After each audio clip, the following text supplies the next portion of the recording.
to our channel. So today we're reading a little golden book called The Tale of Peter Rabbit.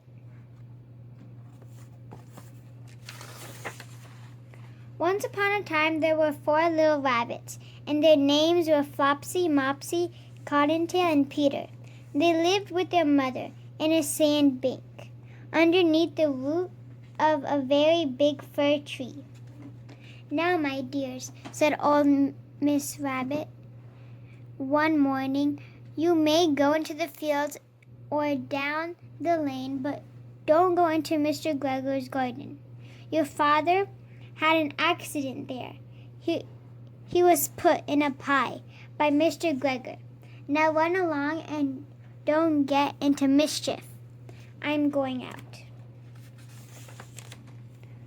Then old Mrs. Rabbit took a basket and her umbrella and went through the woods to the baker's. She brought a loaf of brown bread and 5 currant buns. Flopsy, Mopsy, and Cottontail, who were good little bunnies, they went the lane to gather blackberries. But Peter was one very naughty, ran straight away to Mr. Gregor's garden and squeezed under the gate. First he ate some lettuce and some French beans, and then he ate some radish. And then, feeling rather sick, he went to look for some parsley. But round the end of a cucumber frame, whom should he meet but Mr. Gregor? Mr. Gregor was on his hands and knees, planting out young cabbages, but he jumped up and ran after Peter, waving a rack and calling out, "Stop, thief!" Peter was most dreadfully frightened. He rushed all over the garden, and he had forgotten the way back to the gate. He lost one of his shoes among the cabbages, and the other shoe among the potatoes. After losing them, he ran on 4 legs and went faster, so that I think he might have got away altogether if he had not unforgettably ran into a gooseberry net and got caught by the large button on his jacket. It was a blue jacket with brass buttons, quite new. Peter gave himself up for lost and shed big tears, but his sobs were overheard by some friendly sparrows, who flew to him in great excitement and implored him to exert himself. Mr. Gregor came up with the sieve, which he intended to pop upon the top of Peter. But Peter wriggled out just in time, leaving his jacket behind him, and rushed into the tool shed and jumped into a can. It would have been a beautiful thing to hide in if it had not had so much water in it. Mr. Gregor was quite sure that Peter was somewhere in the tool shed, perhaps hidden underneath a flower pot. He began to turn them over carefully, looking under each. Presently, Peter squeezed Peter's shoe.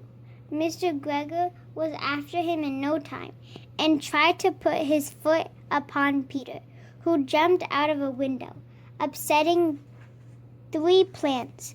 The window was too small for Mr. Gregor, and he was tired of running after Peter.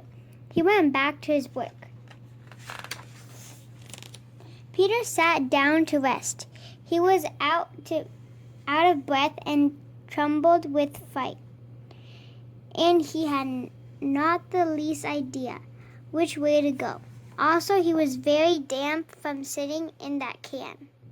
After a time, he began to wander about, going lippity-lippity, not very fast, and looking all around. He found a door in a wall, but it was locked. and there was no room for a fat little rabbit to squeeze underneath.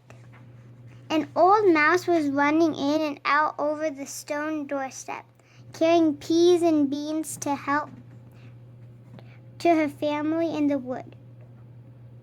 Peter asked her the way to the gate, but she had such a large pea in her mouth that she could not answer.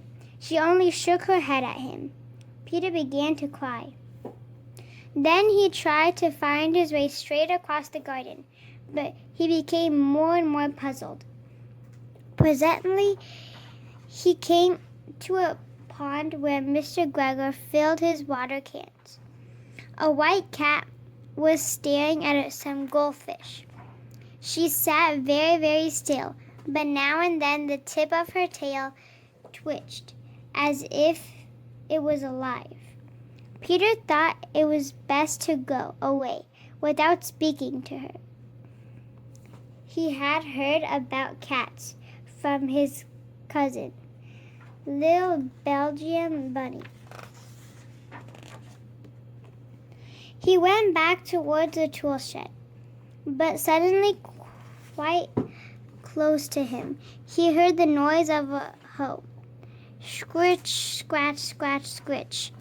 Peter scuttered around the bushes, but presently, as nothing happened, he came out and climbed under a wheelbarrow and peeped over. The first thing he saw was Mr. Gregor hoeing onions.